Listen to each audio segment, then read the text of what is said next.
جب میں کہتا ہوں الہی میرا احوال دیکھ، حکم ہوتا ہے اپنا نامہ اعمال دیکھ۔ اگر کافر آج دنیاوی شان و شوکت حاصل کر گئے تو دیکھو کہ انہوں نے محنت کی، اور تم جب ہاتھ پہ ہاتھ دھر کے بیٹھ جاؤ گے تو پھر اللہ کا ضابطہ یہ نہیں ہے کہ وہ محنت کرنے والوں کو محروم رکھے اور نکموں کو نواز دے۔ تنے مردہ سے بیزار ہے حق، تنے مردہ سے بیزار ہے حق، خدائے زندہ زندوں کا خدا ہے۔ من جہادہ وجدہ، جس نے محنت کی اس نے پا لیا۔ چیونٹی بھی دانہ اٹھاتی ہے، ہمت نہیں ہارتی تو بالآخر اپنی منزل تک لے جاتی ہے نا۔ چیونٹی بھی ہو ذات کی تو اس کو بھی نتیجہ خیزی تک رب پہنچاتا ہے۔ کچھوا بھی چلتا رہے تو منزل پہ پہنچتا ہے، خرگوش ہو کے سویا رہے تو وہ منزل پہ نہیں پہنچ سکتا۔ تم خرگوش صحیح لیکن سوئے ہوئے ہو، لہٰذا منزل تمہارا مقدر ہو ہی نہیں سکتی جب تک تم مسلسل چلنے کی مشق نہیں پیدا کرتے۔ وَأَنْتُمُ الْعَالَوْنَ، تم ہی سر بلند ہو، لیکن شرط یہ ہے ان کنتم مومنین، تم مومن تو بن کے دکھاؤ، تمہارے سر پہ عزتوں کا تاج رکھ دوں گا۔ آج ذرا دیکھیں ہم کھڑے کہاں ہیں۔ تھوڑے سے حالات سخت ہونے لگتے ہیں تو تاجر ذخیرہ اندوزی کرنے لگ جاتا ہے، اور مانگتے ہو وہ شانیں، مانگتے ہو وہ عزتیں جو قرون اولیٰ کے مسلمانوں کو دی گئی، ذرا وہ کردار بھی تو لے کر کے آؤ نا۔ تم تو ذخیرہ اندوزی کرنے بیٹھ گئے کہ زیادہ سے زیادہ پیسے کما لیں اور غریبوں کا خون بھی نچوڑ لیں۔ اور مدینے میں تھوڑے سے حالات تلخ ہوتے ہیں، تھوڑی سی قحط سالی کے آثار حویدہ ہوتے ہیں، اور حضرت سیدنا عثمان غنی رضی اللہ تعالیٰ عنہ کا تجارتی قافلہ غلہ لینے گیا ہوا ہے شام میں۔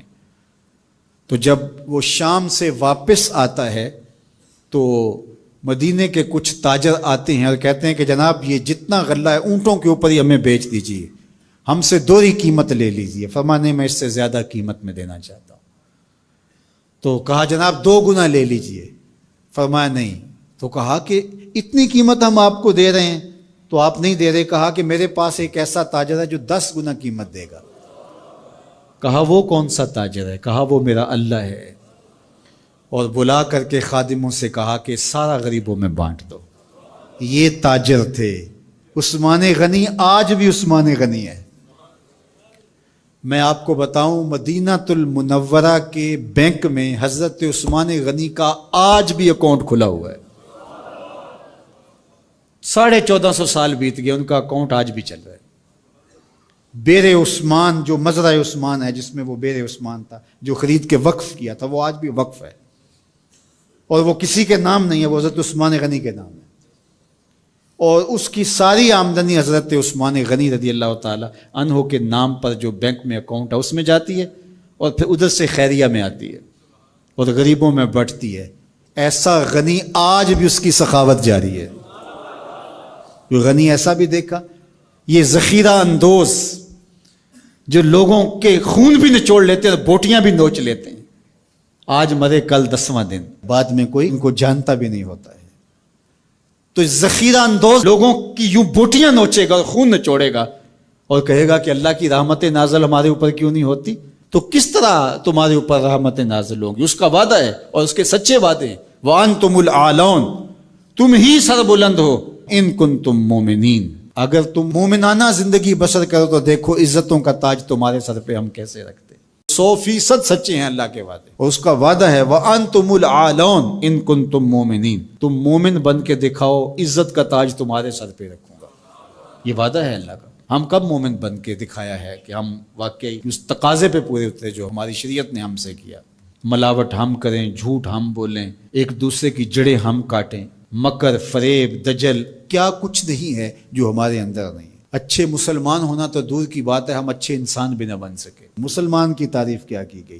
المسلم من سلم المسلمون من لسانہ و یدہ، جس کی زبان سے اور جس کے ہاتھ سے دوسرا مسلمان محفوظ ہے، وہ مسلمان ہے۔ اور ہم دیکھیں کہ جہاں ہمارا بس چلے تو ہم کاٹ کے نہیں رکھ دیتے، ہم کیسے مسلمان ہیں؟ حضور علیہ السلام سے پوچھا گیا کہ مسلمان بزدل ہو سکتا ہے؟ کہا نہیں، بہادر ہوتا ہے، لیکن ہو سکتا ہے کبھی بزدلی بھی کر جائے، آخر بشر ہی تو ہے۔ پھر پوچھا گیا کہ مومن کنجوس ہو سکتا ہے؟ کہا نہیں، مسلمان بخیل نہیں ہوتا، سخی ہوتا ہے، لیکن ہو سکتا ہے کبھی بخل بھی کر جائے۔ تیسری بات حضور سے پوچھی گئی، مومن جھوٹا ہو سکتا ہے؟ حضور فرمایا جھوٹا نہیں ہو سکتا. یہ طے شدہ بات ہے، یہ پکی اور دو ٹوک اور سیدھی بات ہے کہ مومن ہو اور جھوٹا ہو یہ نہیں ہو سکتا. اب ذرا میں اور آپ اپنے اندر اتر کے دیکھیں. آج بہانے بنائے. تاجر کہتا ہے جھوٹ نہ بولے تو سودا ہی نہیں بکتا. یہ جاپان بیچ رہا ہے بغیر جھوٹ کے، تم کیوں نہیں بیچ سکتے؟ تم نے خیانت کی ہے، تم نے مال 2 نمبر بنایا، اس لیے تمہیں جھوٹ بولنا پڑ رہا ہے. تم نے بنیادی اچھی نہیں رکھی. پوری دنیا کے سودے سچ بول کے بک رہے ہیں، تمہیں جھوٹ کیوں بولنا پڑتا ہے؟ تو جو جہاں بیٹھا ہے وہ لوٹنے بیٹھا ہے. جب میں کہتا ہوں الہی میرا احوال دیکھ، حکم ہوتا ہے اپنا نامہ اعمال دیکھ. اگر کافر آج دنیاوی شان و شوکت حاصل کر گئے تو دیکھو کہ انہوں نے محنت کی. اور تم جب ہاتھ پہ ہاتھ دھر کے بیٹھ جاؤ گے تو پھر اللہ کا ضابطہ یہ نہیں ہے کہ وہ محنت کرنے والوں کو محروم رکھے اور نکموں کو نواز دے. تنے مردہ سے بیزار ہے حق، تنے مردہ سے بیزار ہے حق، خدائے زندہ زندوں کا خدا ہے. من جہادہ وجدہ، جس نے محنت کی اس نے پا لیا.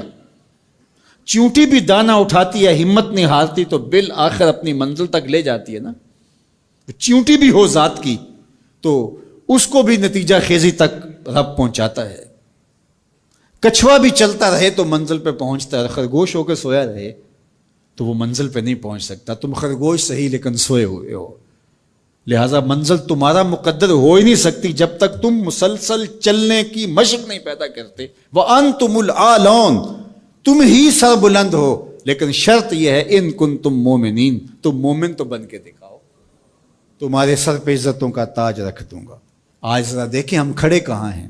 تھوڑے سے حالات سخت ہونے لگتے ہیں تو تاجر ذخیرہ اندوزی کرنے لگ جاتا ہے، اور مانگتے ہو وہ شانیں، مانگتے ہو وہ عزتیں جو قرون اولیٰ کے مسلمان